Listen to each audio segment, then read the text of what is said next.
All right, today's gonna be a good one. My sweetie told me, why don't you do a video on how to be funny? And I thought that was a really great idea. And so I'll give you 3 tips on how to be funny without having to be a comedian. If you see my camera shaking, it's because my cat is right here. Hey, Thorby. How to be funny without being a comedian. What do I mean by that? A lot of people, they try to be funny and they try to appear to be funny so they can perform and seek the validation of the people whom they're performing for. And so, how do you become funny naturally, organically, without appearing to be trying? To be just naturally funny and a fun person to have around.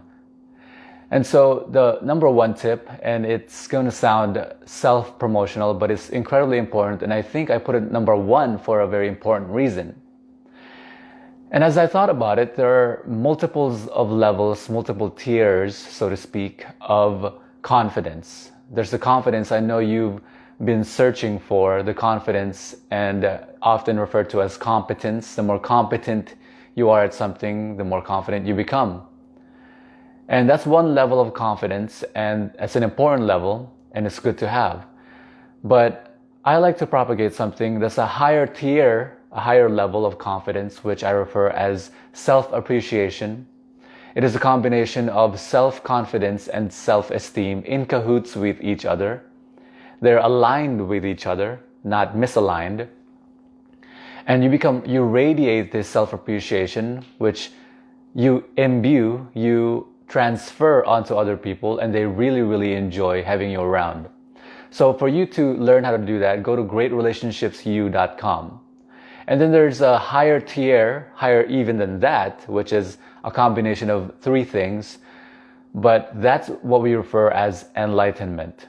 And so once you can imbue that and really transfer that to the people whom you're communicating with in any way, you become truly, truly attractive. You radiate this self-competence, self-confidence, self-appreciation, and people really enjoy having you around, and things you find funny, they'll find funny. And that's the tip number 2. Find things that you find really, really funny and communicate that in conjunction with the 3 tips that I give you. Number 1, you must appreciate yourself, self-confidence and self-esteem. And number 2 is things you find funny, communicate that with other people, share it with other people. And you must be self-amused. Number 3 is you must be self-validated. You cannot seek the validation of other people. Other people's opinion of you, get this, it's absolutely crazy, isn't it? To seek the validation of people whom you don't care for nor admire. So what I'm saying by self-validation is you're self-validated. You don't require the opinions, you don't care for the opinions of other people. Their opinions of your material, well, that's another thing, but their opinion of you as a person, you must be separated from that entirely, and you must completely separate yourself from that. Be completely free from seeking that validation. So when you find things that are funny and you share it with other people, your self-confidence, your self-esteem and self-confidence are in cahoots. They're aligned with each other. Let me set my alarm real quick. Oh. And you are self-validated. You don't require their response, whether they found it funny or not, doesn't really matter to you because you found it funny. And the only validation you require is your own validation of yourself. So when you combine those things, you radiate attractiveness, you radiate confidence, and then you find things that are funny and you're merely sharing that with other people, and you don't care what their reaction is, you don't care whether or not they're funny, but you do put a note in your mind saying, hey, they found that funny, maybe I'll try it again next time.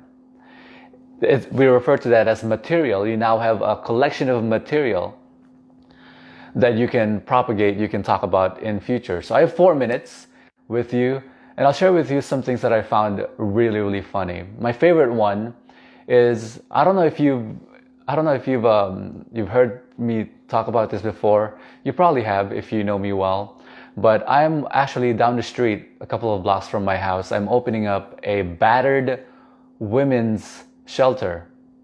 And I'm naming it Tempura House. Now that may have gone over your head, but let me tell you a really cool story. There was this guy who referred to himself as, and many people knew him as, the greatest salesman in the world, and he was traveling to Europe. And he was in Switzerland, and one weekend he found himself not really doing much, and he was bored. So he came up to this luxury store, and he went up to the manager. He actually approached the front desk and say, "Let me talk to your manager. Who's running this place?" And they sent him over, talked to the manager, and he talked to the manager, and he said, "Hey, I want to work with you. I refer to myself as the greatest salesman in the world, and I want to work with you for free. And I want to see if I can beat your greatest salesman in your store, and for free." And the manager said, "Well, you work for me for free? Sure. Go ahead. When do you want to start?" He said, "Right now." And so he stood there for a couple of hours actually, and had no customers. And soon enough, he found somebody who was looking for a fishing rod. And he showed him the fishing rod and went over to the fishing area. And then he found him a good pair of rods. And he said, "Hey, you're buying those rods. Have you ever thought about some bait and some tackle?" And he said, "No, I never thought about that. What are some good ones?" And he showed him to their best-selling top tackle and bait. And he bought it, and he said, "Well, this is amazing." And he said, "Well, you know what? Do you have a boat that you're going to take the fishing lure, the tackle, and the fishing rod in?" He said, "Yeah, I have a boat, but what do you have?" And he said, "Well, let me show you our amazing boats, and let me show you how they can benefit your weekend." And he sold them the best boat that they had. And so the manager goes up to him and he says, "Oh my God, you sold more than anybody in the whole weekend combined. What did you sell?" "Well, I sold this rod, and the guy was looking for a tackle, and I sold him a boat." "That's amazing," the manager said.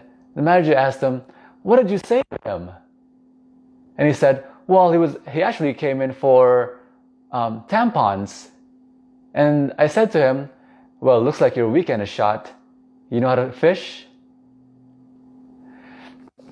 So I have 1 minute, and I'll tell you a really funny story about a frog. This one's a real story. A frog came into a bank and came up to a teller named Whack, and Miss Whack, it was a woman.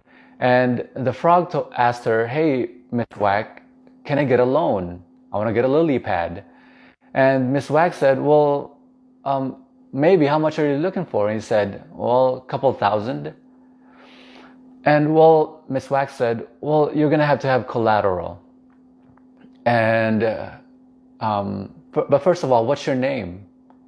And the frog says, "My name's Kermit." "No, not like Kermit the Frog. I'm not him. People mistake me for him. My father was actually, my mother was a frog, but my father is Kermit from the Rolling Stones." And so, hey, Rolling Stone. Actually, I only have 10 seconds. I'm going to have to tell you that story next time. All right, I'll see you next time. If you have any comments, share in the comment below and share this with other people you find might appreciate it. Bye-bye.